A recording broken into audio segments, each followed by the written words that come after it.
नमस्ते दोस्तों। आज यह वीडियो अगर आपके सामने आ गया है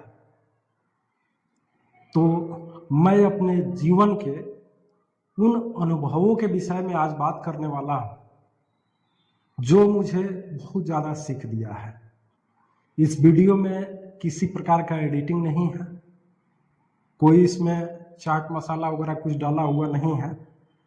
आप लोग अगर ये वीडियो क्लिक कर दिए हैं तो समय हो तो पूरा जरूर देखिए, नहीं है तो कोई बात ही नहीं है। सबसे पहले मैं उन पेरेंट्स के लिए ये वीडियो बनाने जा रहा हूं जिनके बच्चे अभी 6ठी 7वीं से लेकर माध्यमिक तक के हैं। मैं उन पेरेंट्स से रिक्वेस्ट करना चाहूँगा कि ये पूरा वीडियो अपने भी देखें अगर आपके पास पहुँच रहा है तो, और अपने बच्चों को तो ज़रूर ही दिखाएं। उसके बाद ये वीडियो उनके लिए है जो बच्चे अभी माध्यमिक में हैं, मोबाइल लिए हुए हैं, पढ़ाई कर रहे हैं। उनके सामने ये वीडियो आ गया तो बाबू तुम लोग भी समय निकाल करके ये पूरा वीडियो मेरे जीवन का अनुभव है ज़रूर देखो, और जो बातें तुमको अच्छी लगी ज़रूर बोलना बेटा। उन बेटियों के लिए भी ये वीडियो है जो जीवन से हार मान चुकी है, जो सोचते हैं कि दुनिया में कैसे हमें जीना है, कैसे रहना चाहिए, किन किन कठिनाइयों का सामना करना पड़ सकता है। उनके लिए भी यह वीडियो है। अगर आप सहमत हैं तो भी जरूर कमेंट कीजिएगा, लाइक कीजिएगा। चलते हैं। इसमें सबसे पहला चीज आता है, जितनी भी चीजें होती हैं हम लोगों के साथ में उसको बचपना कहा जाता है या अज्ञानता कह लीजिए। जब हम लोग छोटे अवस्था में होते हैं, आप लोग छोटे अवस्था में हैं, 7वीं 8वीं 9वीं 10वीं में हैं, तो ये चीज़ समझ में आता है कि जो हमारे माता पिता हैं वो उतने अच्छे नहीं हैं जितने मेरे दोस्त के माता पिता हैं। ये लगभग सारे बच्चों के दिमाग में आता है। लेकिन किसी किसी बच्चे को जब ठोकर लगती है, मुसीबत आता है, उनका मान लीजिए तबीयत ही खराब हो गया, बुखार हो गया, टाइफाइड बुखार हो गया, 6-7 दिन 10 दिन बेड पे पड़े हुए हैं, तो उस समय कुछ उनकी आंखें खुल जाती हैं कि जो हैं सो मेरे माँ और पापा ही हैं, जो दुनिया में सबसे ज़्यादा मुझे प्यार करते हैं, जो दुनिया में सबसे ज़्यादा मुझे चाहते हैं, उसके बाद ही किसी का नंबर आता है। ये लड़कियों के लिए भी है, लड़कों के लिए भी है। कई जगह ऐसा होता है कि लड़कियों से आज के समय में भी कुछ भेदभाव किया जाता है, तो उसमें नाराजगी की कोई बात नहीं है, हताश होने की कोई बात नहीं है। इस दुनिया में अगर, चूंकि मैं बिहार से हूँ, बिहार के आबो हवा से एकदम वाकिफ़ हूँ, और मैं देश के कोने कोने एग्ज़ाम देने के लिए और बहुत कुछ सर्वे करने के लिए मैं घूमा हुआ हूँ, वहाँ के लोगों से बातचीत किया हूँ, वहाँ का माहौल देखा हूँ। समय समय पर ज़रूरत पड़ा है तो मुझे काम भी करना पड़ा है। तो ये सारी तजुर्बा आज मैं शेयर करने वाला हूँ। वीडियो लंबा हो सकता है, मैं पहले ही बोल दिया हूँ कि जिसके पास टाइम हो वही क्लिक करें।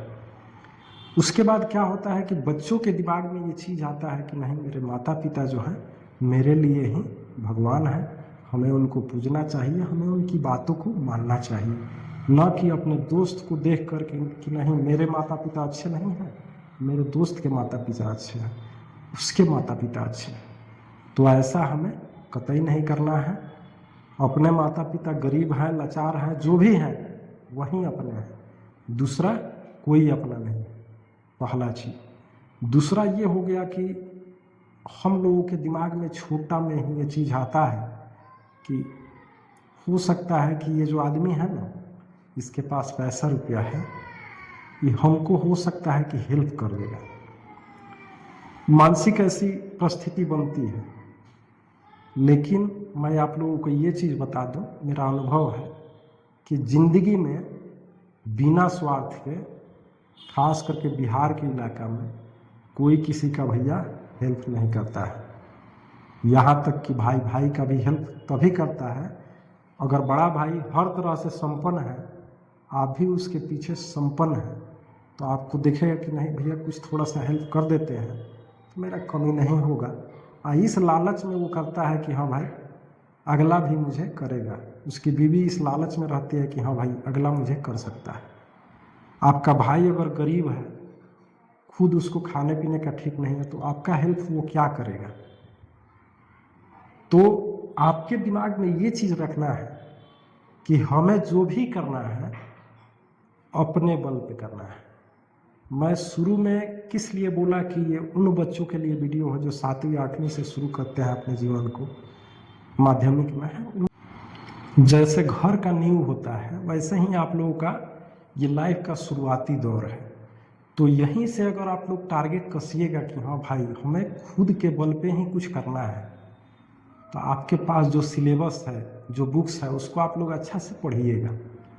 जिस समाज में आप लोग रह रहे हैं अभी से पहचानना है कि हम किनके साथ रहेंगे तो अच्छा बुद्धि सीखेंगे और किनके साथ रहेंगे तो हम बुरा बन जाएंगे। ये चीज़ें भी अभी से ही आप लोगों को जानना है और सीखना है स्कूल पीरियड से। आपके साथ आपके स्कूल में आपके क्लास में हो सकता है 100-150 बच्चे हों, आपका जिसके साथ दोस्ती हो 10-15 लड़के ऐसे हो सकते हैं। तो उसमें उन लोगों को चुनना है जो अच्छे बिहेव करते हैं, जिनका आदत अच्छी हो, जो गाली गलौज नहीं करे, जो पढ़ाई पे ध्यान दें, पहली चीज़। दूसरी चीज़ ये है कि हेलो हाय तक ही दोस्ती रखिए अभी से ही, क्योंकि कोई किसी का इस दुनिया में भैया नहीं है। ये बात मैं बार बार कह रहा हूँ। अगर आप जीवन में कामयाब हो जाइएगा आगे चल करके तो आपके बहुत सारे दोस्त मिल जाएंगे, लेकिन किसी कारण से अगर जीवन में आप असफल हो गए तो कोई आपका नहीं है।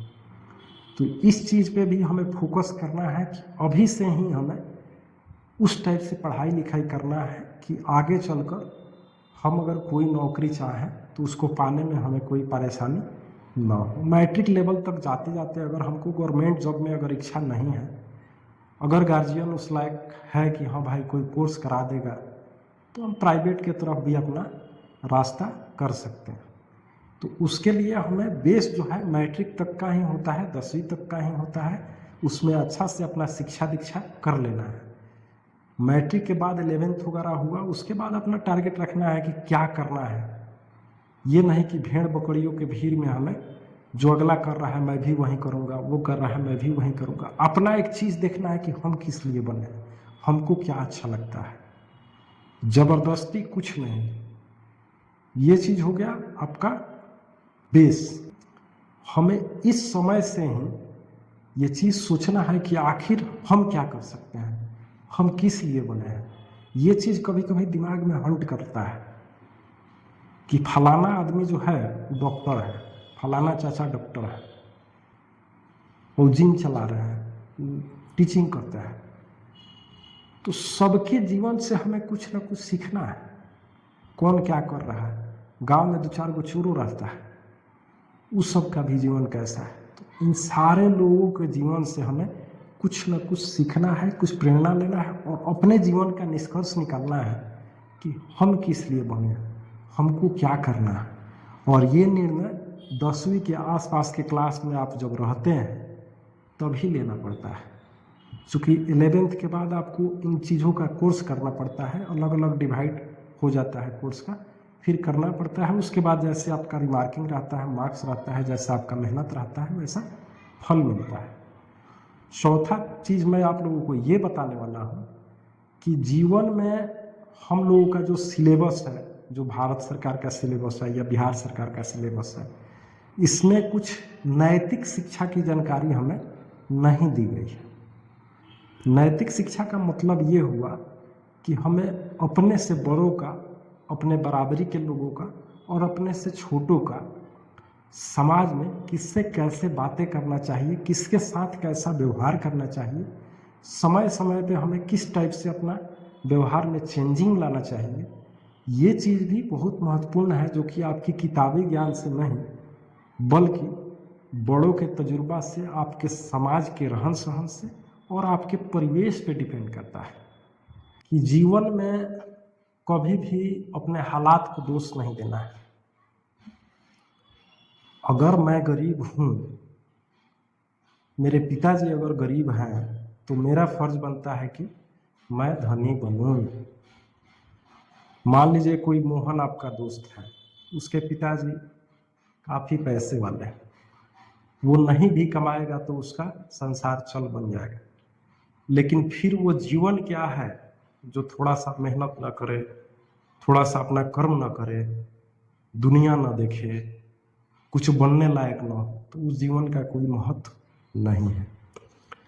तो इन चीज़ों का ख्याल हमें बहुत ही रखना है कि हाँ भाई, किस समाज में हम लोग हैं, उससे आगे हम लोग कैसे निकलेंगे, किन लोगों के साथ हमें रहना है, किन लोगों के साथ हमें नहीं रहना है, और इसकी पहचान आप लोग कैसे कर सकते हैं।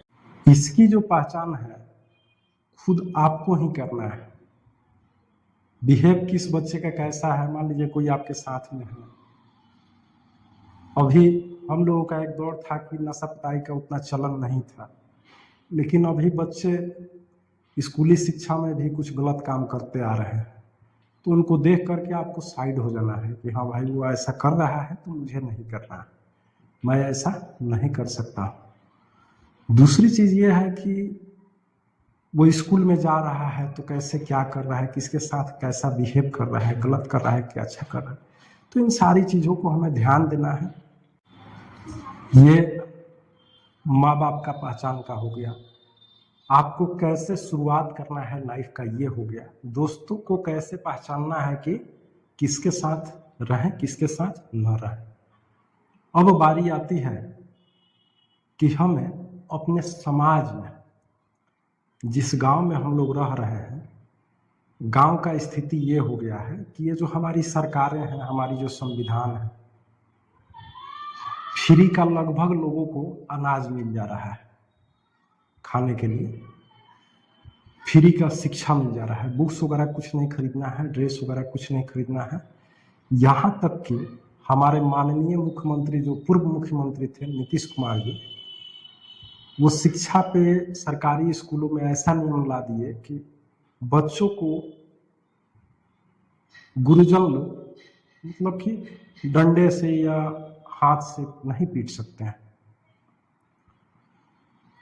तो आप लोगों को अब अपने आप को भी सुधार करना है कि हम लोग पिटाने वाले नहीं हैं, तो क्यों ना हम ऐसा काम करें जिससे कि हम ना पिटाएं, जिससे कि मेरा जीवन अच्छा हो जाए। कोई भी माँ बाप है, किसी के भी बड़े भाई बहन है, वो चाहते हैं कि उसका भाई अच्छा हो, उसकी बहन अच्छी हो, इसलिए उन लोगों पे दबाव डालते हैं। ज़्यादातर गुरुजन, वो प्राइवेट स्कूल हो या फिर सरकारी स्कूल हो, आज भी चाह रहे हैं कि उनके जो बच्चे हैं, जिसके पास आप पढ़ने जा रहे हैं, जिनके स्कूल में आप पढ़ने जा रहे हैं, उसमें से 80-85% ऐसे शिक्षक गण हैं जो आज भी ईमानदारी से काम करना चाहते हैं। तो उनमें से आपको बहुत कुछ गुण सीखना है, बहुत कुछ अपने आप को सजगता पूर्वक ग्रहण करना है कि उनसे हम क्या क्या सीख सकते हैं, हम एक अच्छा स्टूडेंट कैसे बन सकते हैं। समाज की बात रही तो समाज में भी बहुत टॉक्सिक लोग हैं। पहले था कि एक दूसरे से मिलनसार लोग होता था समाज में, बहुत सारे किसी भी काम में 3-4 आदमी गांव में देखिएगा तो हो ही जाता था, किसी से किसी को द्वेष नहीं था। लेकिन आज ये चीज़ बिल्कुल उल्टे हो गया है और गांव से ज़्यादा शहरों में ये चीज़ भर गया है। बिहार के जितने भी शहर हैं, खास करके जो बड़े बड़े शहरों में गिने जा रहे हैं, पटना हो गया, मुजफ्फरपुर हो गया, भागलपुर हो गया, अलग अलग जो शहर है, इसमें बहुत ज़्यादा टॉक्सिक लोग भरे हुए हैं। अगर इसमें आप जा रहे हैं, आप नए आदमी हैं, आपके आसपास के लोग जान गए कि हाँ ये नया आदमी है, तो किसी न किसी तरह से आपको हल्का फुल्का परेशान करने की सोचने लगेंगे। तो आजकल हम इंसानों को इस पृथ्वी पर जितने जीव जंतु हैं, मनुष्य भी उसी में आता है, किसी भी जीव जंतु से जितना मनुष्य को खतरा नहीं है, उससे ज्यादा मनुष्य से मनुष्य को खतरा है। तो इस चीज को भी हमें ध्यानपूर्वक जानना है कि हमें समाज में रह करके कैसे अपने आप को बचा भी लेना है, कैसे अगर गलत समाज में हम लोग हैं, गलत समाज में हमारी परवरिश हो रही है, तो अपने आप को कैसे हम इस दलदल से बाहर निकालें, ये भी चीज हमें अपने आप पे डिपेंड करता है, दूसरा कोई बात नहीं है। बहुत सारे आसपास पड़ोस में अभी आपको आवाज़ मिल रहा होगा, वीडियो में आवाज़ मिलेगा, हम जहाँ पे रह रहे हैं यहाँ भी वैसे ही बच्चों के संस्कार, वैसे ही माँ बाप पड़े हुए हैं, लेकिन हम लोगों को कोई लेना देना इससे नहीं है, लेकिन थोड़ा तो असर आ ही जाता है। तो इस चीज़ को बचा करके रखना है। ये हो गया समाज का।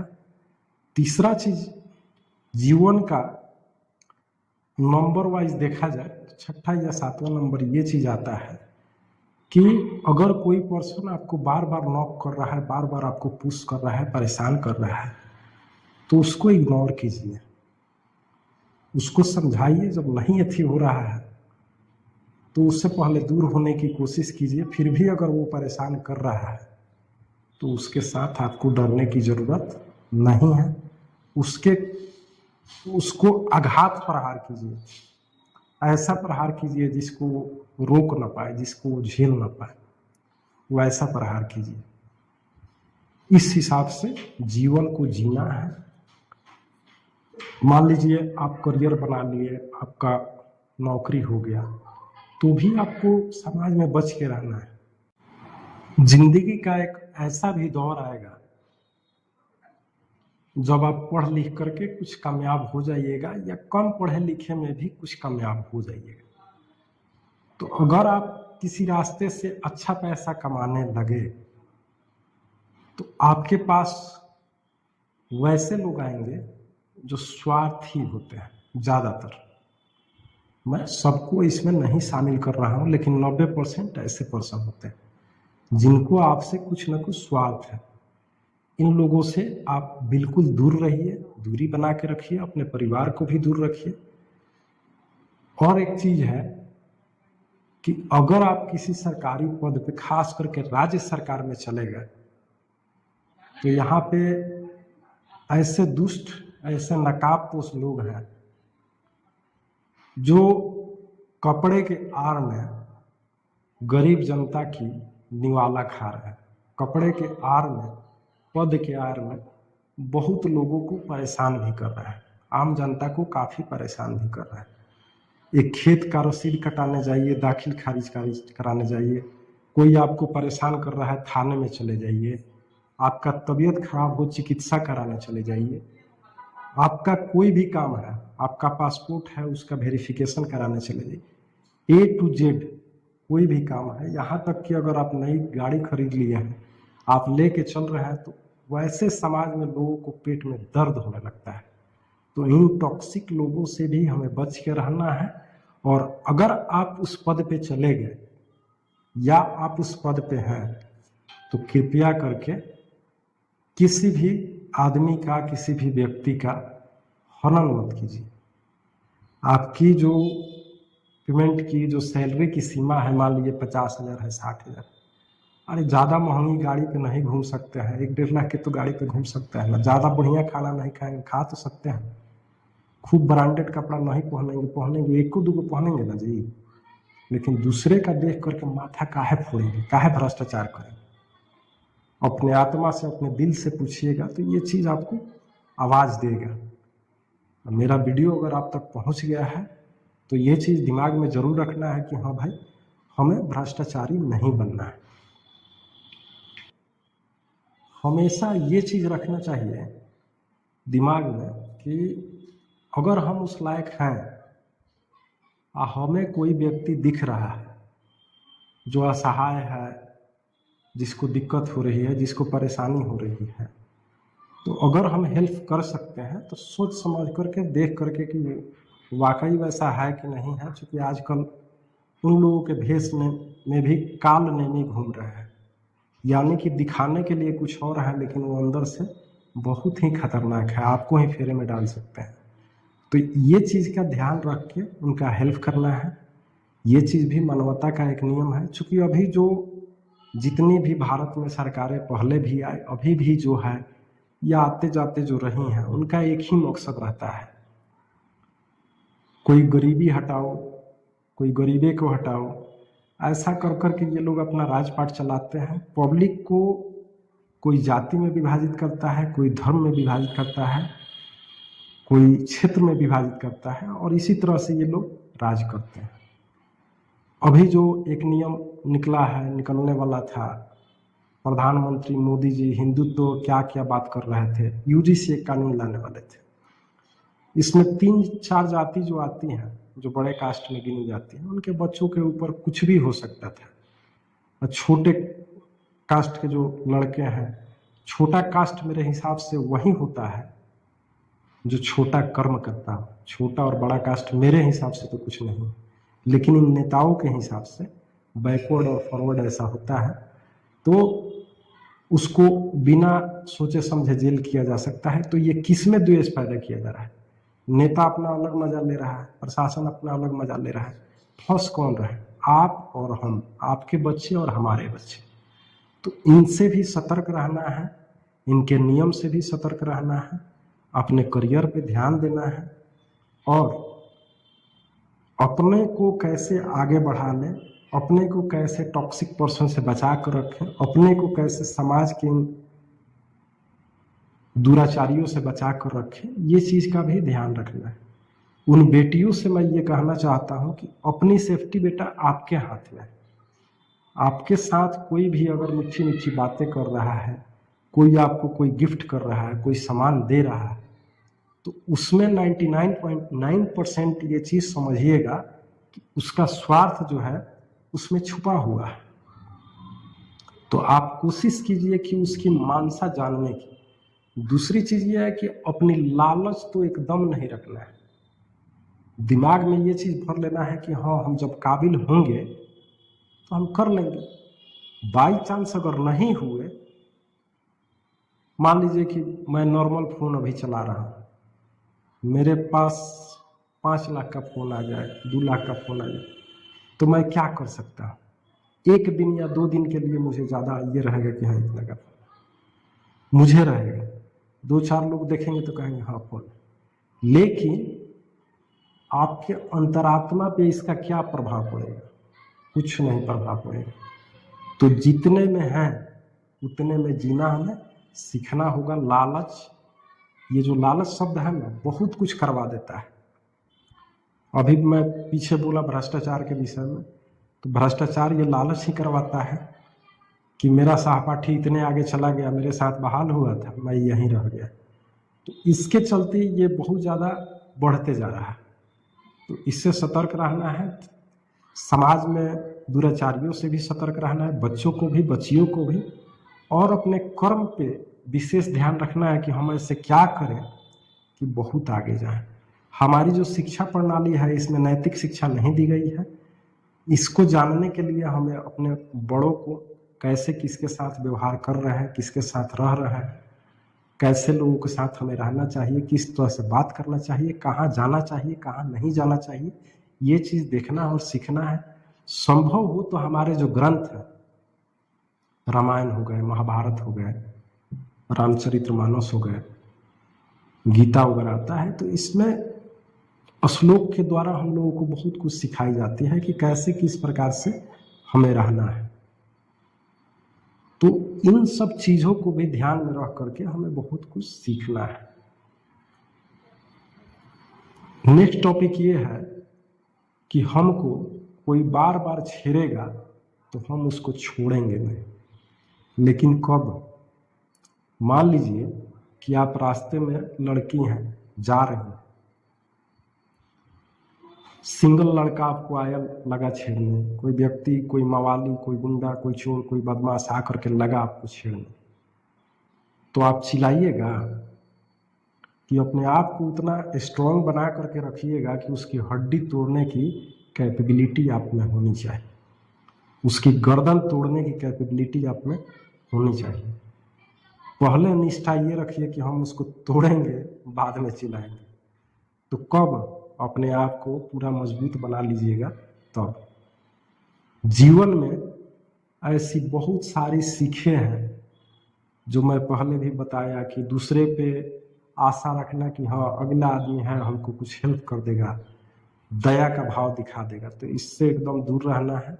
माँ बाप को कैसे बिहेव करना है ये भी देखना है, बड़ों को कैसे आदर करना है ये भी देखना है, अपने करियर पे कैसे ध्यान देना है ये भी देखना है, समाज के टॉक्सिक लोगों से कैसे बच के रहना है ये भी देखना है, दोस्त साथी कैसे बनाना है ये भी देखना है, चोर गुंडा अगर मिल जाए तो उनके साथ कैसे व्यवहार करना है ये भी देखना है, किसी पद प्रतिष्ठा पे चले गए तो आपको कैसा व्यवहार करना है ये भी देखना है।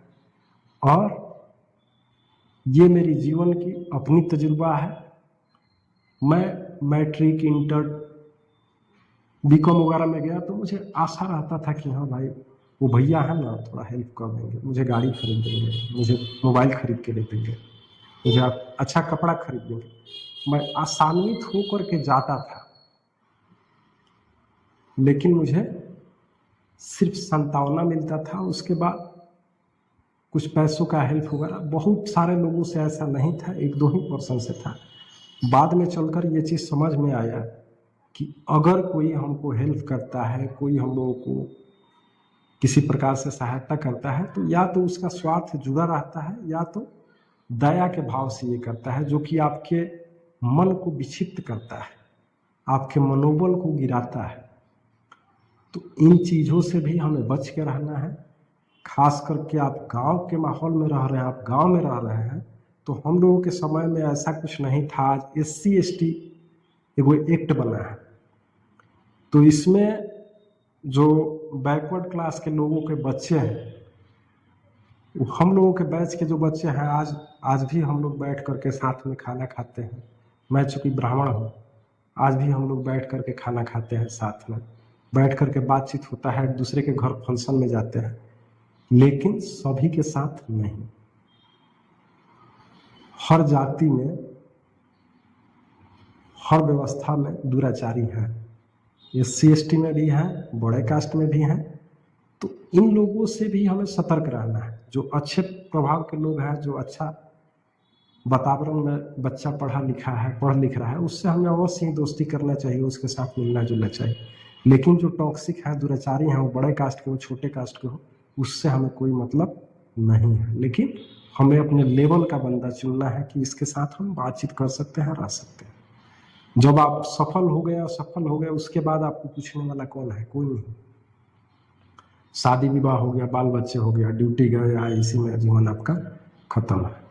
तो इन सारी चीज़ों से हमें बहुत कुछ सीख लेना है। ये बातें जो है, एक एक बात जो है बहुत ही गहनता से ली गई है, बहुत ही चतुराई से बोली गई है, जो एकदम जीवन का सार है, जो जीवन का अनुभव है। इस चीज़ को आप लोग सुनिए, समझिए, कमेंट कीजिए कि क्या बात अच्छा लगा, क्या खराब लगा, और अपने जीवन को तत्पर कीजिए, आगे बढ़ाने की कोशिश कीजिए। मेरा ये चैनल बनाने का, YouTube पे वीडियो बनाने का एक ही मकसद है, बड़े हों या छोटे हों, उनको मोटिवेट करना, उनको प्रेरणा देना कि कैसे आगे बढ़ें। चूँकि मेरे जहन में शुरू से यही कर्म रहा है। मैं जब गांव में था तो ट्यूशन वगैरह मेरा चलता था, तो उसमें ज़्यादातर ऐसे बच्चे होते थे जो फ्री सेवा में थे, ज़्यादातर ऐसे माताएं बहनें थी जो फ्री सेवा में दवाई मैं देता था, यहाँ तक कि बुक पेंसिल भी अपने कैपेबिलिटी के अनुसार देता था। और काफ़ी बच्चे मेरे जो हैं, वो दलित हों, स्वर्ण हों, कोई भी हों, लगभग बच्चे लायक हैं, कुछ बच्चे नालायक हुए हैं, जिसका भी मेरा मतलब वो नहीं है ज़्यादा, वो गार्जियन के और उसके समाज और उसका खुद के रहन सहन पे डिपेंड करता है। तो ये जीवन की कुछ जो है अनुभव अगर पूरा वितरित किया जाए, पूरा अगर वीडियो बनाया जाए, तो 24 घंटे से कम नहीं लगेंगे।